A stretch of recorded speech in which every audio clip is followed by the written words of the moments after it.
അലൈക്കും. എല്ലാവർക്കും സുഖമല്ലേ?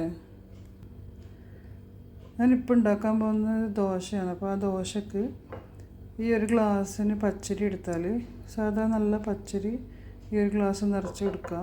എന്നിട്ട് ഇതിൻ്റെ ഒരു മുക്കാൽ ഭാഗത്തോളം ചോറെടുക്കുക. ആ ചോറും പച്ചരിയും ഉപ്പും ഇട്ടിട്ട് അരച്ചിട്ട് അത് മാത്രമേ ഉള്ളൂ ഇന്നത്തെ ദോശ. വേറെ തേങ്ങയോ അങ്ങനെ വേറെ എന്തെങ്കിലും കൂട്ടുന്നില്ല. പിന്നെ അരി ഇപ്പോൾ രാവിലെ ചുടുന്നുണ്ടെങ്കിൽ രാത്രി കുതിർത്ത് വെക്കണം. ഒരു 3 മണിക്കൂറെങ്കിലും കുതിർന്നാൽ മതി. രാവിലെ ചുടുന്നുണ്ടെങ്കിൽ രാത്രി കുതിർക്കുക. ഇപ്പം ഞാൻ 2.5 മണിക്കൂർ കുതിർത്ത അരിയാണ് ദോശ ഇടാൻ പോകുന്നത്. ഇന്നലെ കാണിച്ച നല്ല മീൻ കറിയില്ലേ, അത് കൂട്ടി കഴിക്കാൻ ദോശ കാണിച്ചതേ. അരി അരച്ച് ഒഴിച്ച് ഒരു ഗ്ലാസ് പച്ചരിയും ഒരു 3/4 ഗ്ലാസ് ചോറും ഉപ്പിട്ട് അരച്ചതാണ്. ഈ അരച്ച മാവിലേക്ക് കുറച്ച് ഓയിൽ ഒഴിക്കുക. 1 സ്പൂൺ വെളിച്ചെണ്ണ ഓയിൽ ഒഴിക്കുക. ആ വെളിച്ചെണ്ണയോ ഓയിലോ ഒഴിച്ചാൽ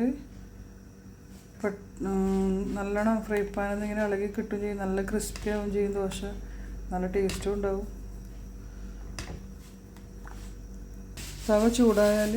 ഫ്രൈ പാൻ ചൂടായാൽ തീ കുറച്ചിട്ട് ദോശ വയ്ക്കുക. ഇങ്ങനെ ചിക്കി കൊടുക്കുക. ഇത് വീശിയിട്ടും ഇങ്ങനെ ഫ്രൈ പാൻ ഇങ്ങനെ വീശിയ പോലെ ആക്കിയിട്ടും ദോശ ചൂടാം. ഞാനിപ്പോൾ ഇങ്ങനെ ചുടുന്നത്.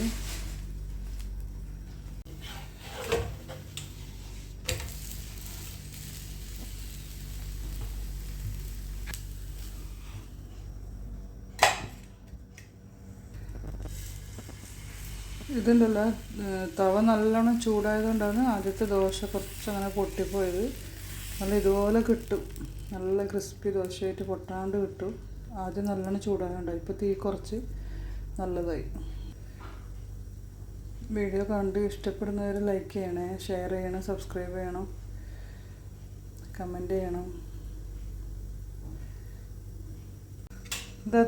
ഈ ദോശമാവ് അധികം കട്ടിയാവാനും പാടില്ല, വല്ലാണ്ട് ലൂസാവാനും പാടില്ല. അങ്ങനെ ഒരു ദോശൻ്റെ മാവിൻ്റെ പരുവത്തിലാക്കണം. അത്യാവശ്യം വെള്ളം ഒഴിക്കണം. എന്നാൽ നന്ന ലൂസാവാനും പാടില്ല. അങ്ങനെ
ഒരു ദോശ എടുത്ത് ഇതുപോലെ മീൻകറി, അത് അയക്കൂറക്കറി തന്നെ വേണമെന്നൊന്നുമില്ല, നല്ല തേങ്ങ അരച്ച മീൻകറി.